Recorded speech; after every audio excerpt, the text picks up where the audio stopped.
Allez, ceci dit, on va démarrer cette émission, Mamadouri, par cette actu, cette info qui circule dans la presse.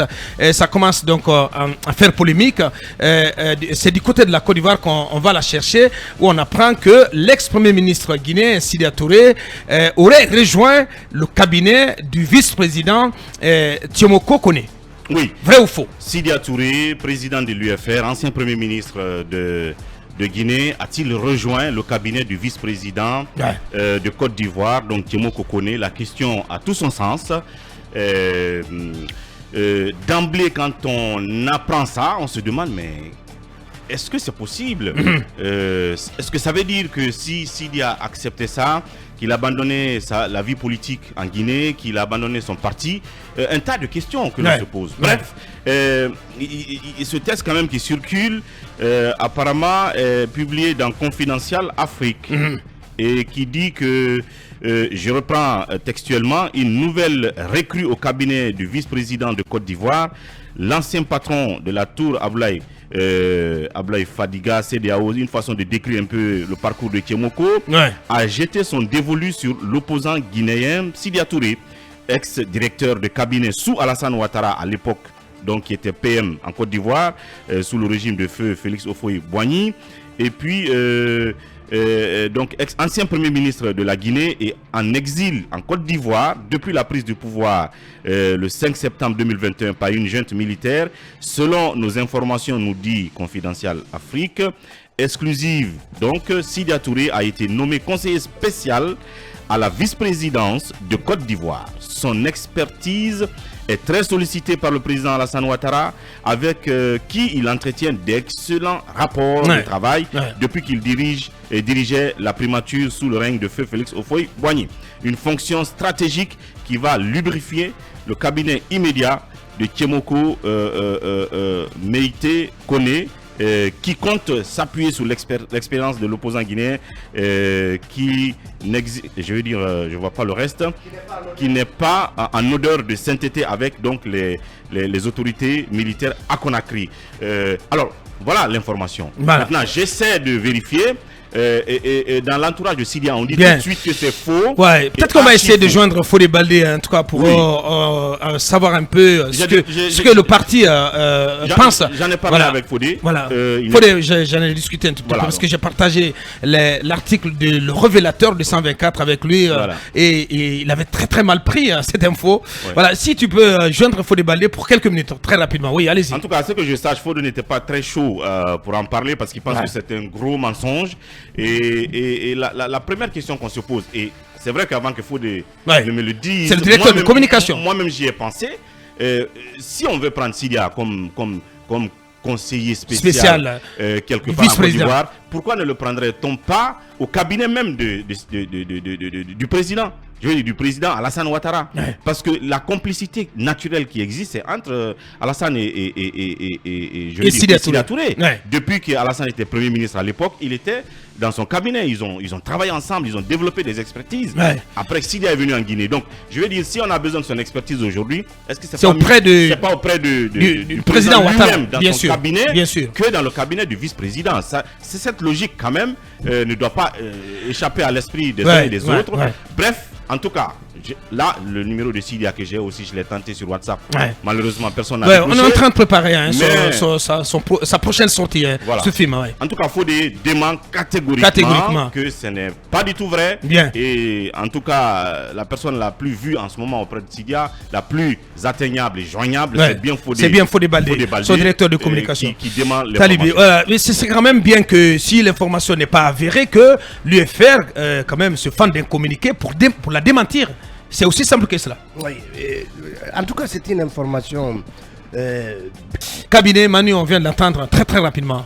On va pas se faire long là-dessus. Non, je pense que si c'était le cas, l'UFR aurait par la voix de M. Baldé confirmé. Moi j'ai discuté hier avec un ami Betson Mathieu qui travaille à Frapmat, qui m'a dit non, que l'info n'est pas vérifiée, c'est un canular qui n'a pas eu vent, et puis je pense que le premier Sidya ne se permettrait pas de prendre officiellement, je dis bien officiellement, un tel poste. S'il doit le faire, ça va être peut-être dans l'ombre, parce que conseil occulte. Voilà, un conseil occulte, parce que lorsque vous devez chercher à être président en Guinée, vous ne prenez pas, vous ne prenez pas quand même un poste de extrapontin, de conseiller spécial. Du vice-président, moi je crois pas trop. Quoi. Ouais. Manu?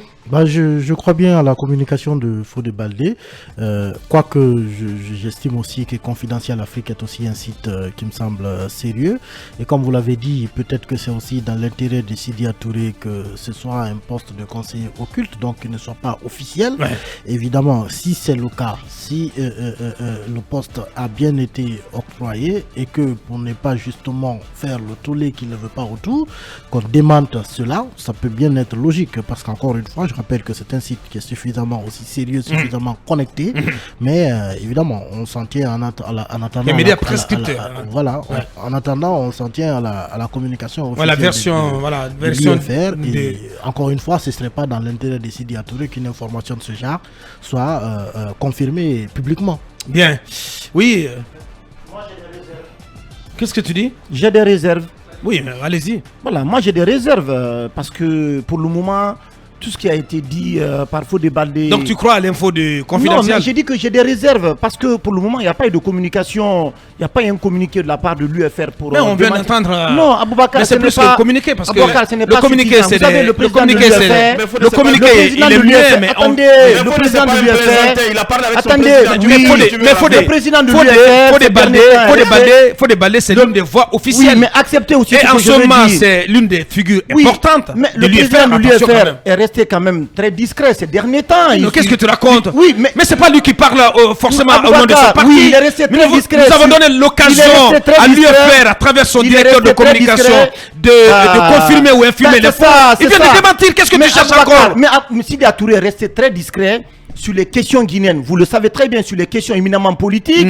Qu'est-ce que tu veux qu'il fasse? Non, mais en fait, c'est une évidence. On sait très bien qu'il a des attaches avec le peuple ivoirien, avec le président de la Côte d'Ivoire. Peut-être que, comme certains l'ont dit, certainement pas de façon officielle, mais il continue d'apporter son expertise.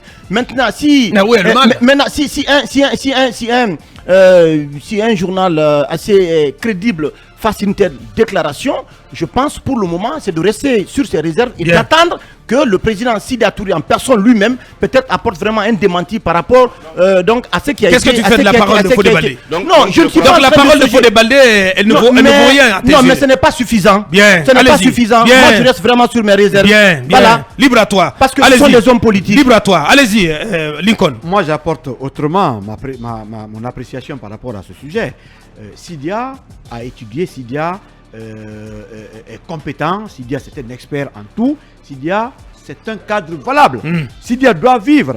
Si la Guinée n'a pas besoin de compétences et que Sidya Touré, qui peut apporter sa compétence ailleurs, où est le problème? On n'a pas besoin de lui, ce monsieur a résolu le problème. Ça ne veut pas dire qu'il ça veut pas dire si en prenant un poste ça ne veut pas dire qu'il a abandonné la Guinée. Ou en apportant son assistance technique à la Côte d'Ivoire à un niveau quelconque, ça ne veut pas dire qu'il renonce à ses ambitions politiques en Guinée. Il reste un des candidats en tout cas qui pourrait accéder à la fonction majeure. Mais bien sûr. À la plus haute fonction dans notre pays. Bien sûr. Il a ses chances encore. Pas du tout. Non, il a ses chances. Qu'est-ce que tu racontes? Mais pas du tout. Il n'a pas de chance. Non, j'ai pas dit qu'il n'a pas de chance, mais les choses sont en train de changer. La donne change, Aboubacar. Mais c'est ce que tu veux dire. Voilà. Voilà, la donne a changé. Qu'est-ce qui a changé? La donne a changé. Qu'est-ce qui a changé? Dites-nous. Dis-nous tout. Qu'est-ce qui a changé? Non, Aboubacar, vous le savez très bien. Qui sont les mieux placés aujourd'hui? Non, mais vas-y. Aboubacar, vous le savez très bien. Mais ce qui était hier n'est pas forcément aujourd'hui. Il y a deux partis ultra dominants ici. Oui. Pour le moment, c'est l'UFDG. Cette réalité. Non, je te pose la question. Cette réalité, elle ne prévaut plus. C'est ce que tu veux dire. Non, mais ce que je veux vous dire, c'est que on ne peut pas, l'UFR ne peut pas avoir suffisamment de chance aujourd'hui si les élections transparentes sont organisées avec l'électorat que l'UFDG et le RPG ont aujourd'hui dans ce pays. Quand même, il faut être quand même réaliste aujourd'hui, Aboubacar Diallo. Oui. Ça, c'est une vraiment réalité. Mais non. Voilà, je m'attendais à un discours nouveau, mais tu me sers de l'ancien encore. Non, je ne suis pas en train de servir de c'est ça la vérité, Aboubacar. Bien. Oui, mais Basekou, ça on a dépassé. Il faut quand même rappeler que Sidia est présidentiable dans ce pays. Il a toutes les compétences et c'est parmi les candidats les plus sérieux aujourd'hui. Quand vous faites une élection, je crois que ce monsieur peut s'aligner parmi les 3 premiers. Mais bien sûr. Et si la Guinée rejette ses compétences, mais c'est pas quand même mauvais que Sidia prête ses services à un autre pays parce qu'il est compétent. Un monsieur qui peut résoudre les problèmes de la Guinée. Merci. En 1 heure du temps. Ils sont très nombreux, mais malheureusement, bien sûr, il est capable. Oui, c'est quand même Monsieur Solution. Ouais, c'est Monsieur Solution qu'on ne pas. Bien sûr, ouais, cabinet. Ouais. D'autant que tu as un bleu ce matin quand même. C'est la couleur du lieu. Ouais, ça fait plaisir à